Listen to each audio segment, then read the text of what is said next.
ring of the Nibberlung? What are you doing there, man? It's like the tone, and then all of a sudden it's like the scary music comes on. It's like, you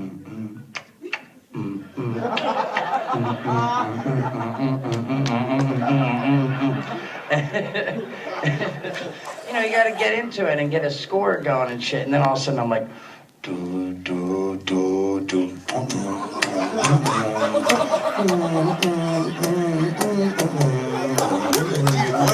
you know anything about anatomy? You got the dude's dick here and his asshole's over here. Well, I just wanted everyone to see it, but really it'd be like this. No, not really. Well, it depends how big the ass is, because then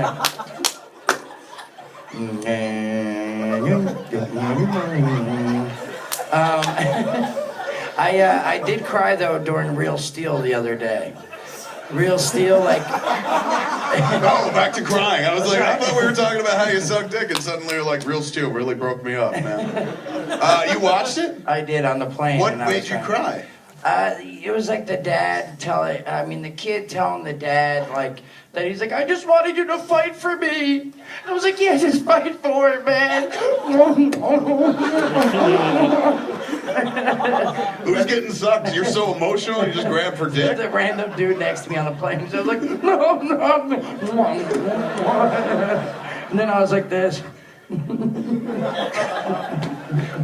What is that? You know, like the Real Steel when he's teaching him how to box. So I was like tapping the dude's balls like it was a speed bag. I was like...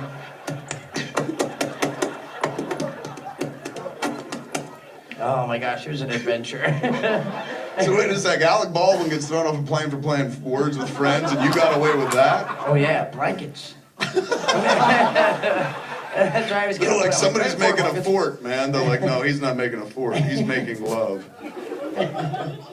I did cry though on the thing, but I've been crying like a fucking bitch lately, like crazy. Video. Well, you won't let me. I want a video because I'm telling you, you do that, and you put the. No, dude. Like I'm even trying, like in my head, going, I don't do that. I don't ever like fucking. Maybe I'm exaggerating the actual, but it's me trying to talk to you, like that is an amazing tale of hockey players trying to beat the other, and you're like.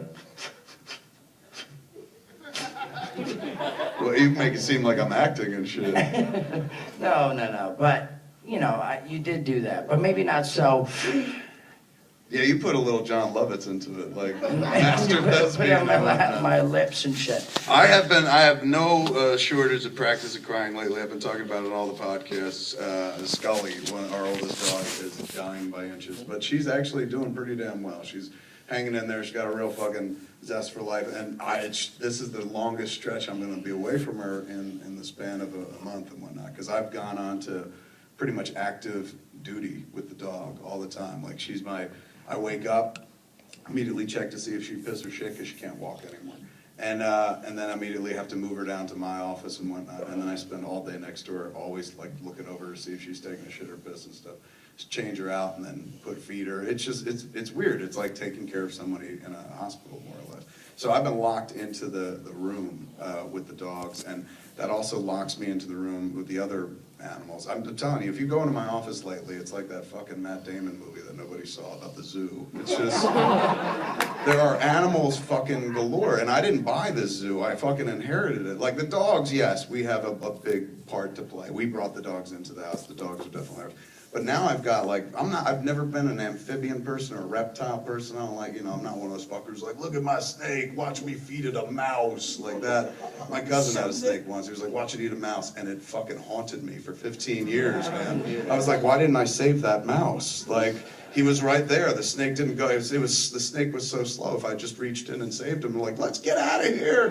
But I didn't. I let him go and shit. So I've never been that person that likes the things that aren't furry and fucking cuddly. Watching snakes crush the mouse. Did yours just eat it, or did it crush it first? It grabbed it and its fucking legs went out. Yeah. It's one of those things like once you see it, you can't unsee it. And my cousin was like, he acted like it'd be no big thing. He's like, oh, it eats mice all the time. I was like, okay, that's normal. And then you watch it, you're like, no, stop it. It was horrifying.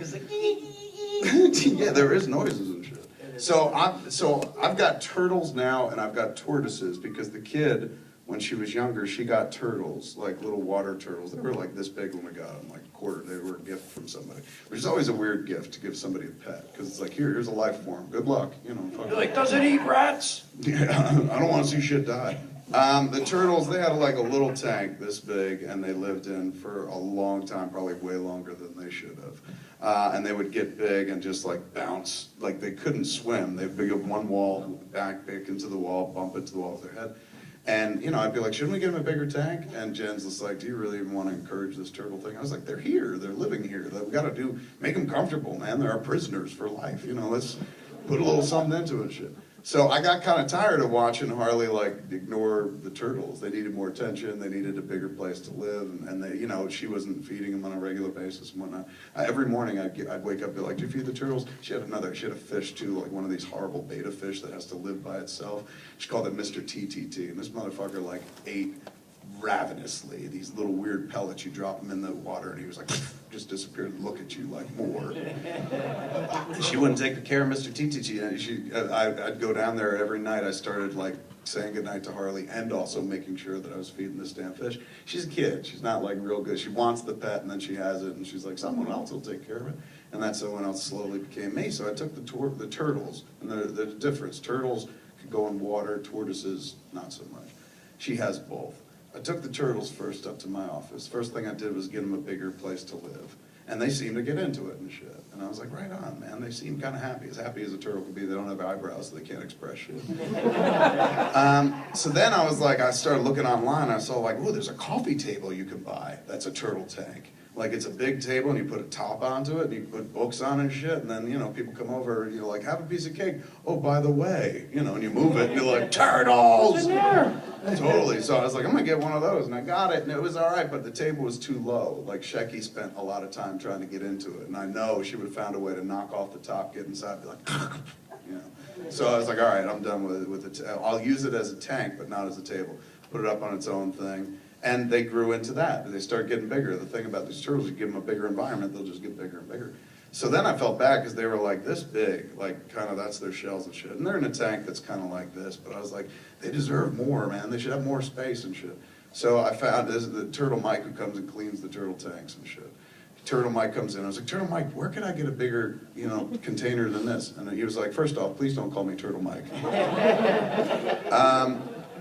He goes, a friend of mine builds these things. I said, really? He goes, yeah, you can build one out of plastic and shit. What are you thinking? And I gave him the dimensions, and he goes, well, that's kind of like the size of a coffin. And I was like, yeah, I just want something real big that they could swim around and get some speed going and shit.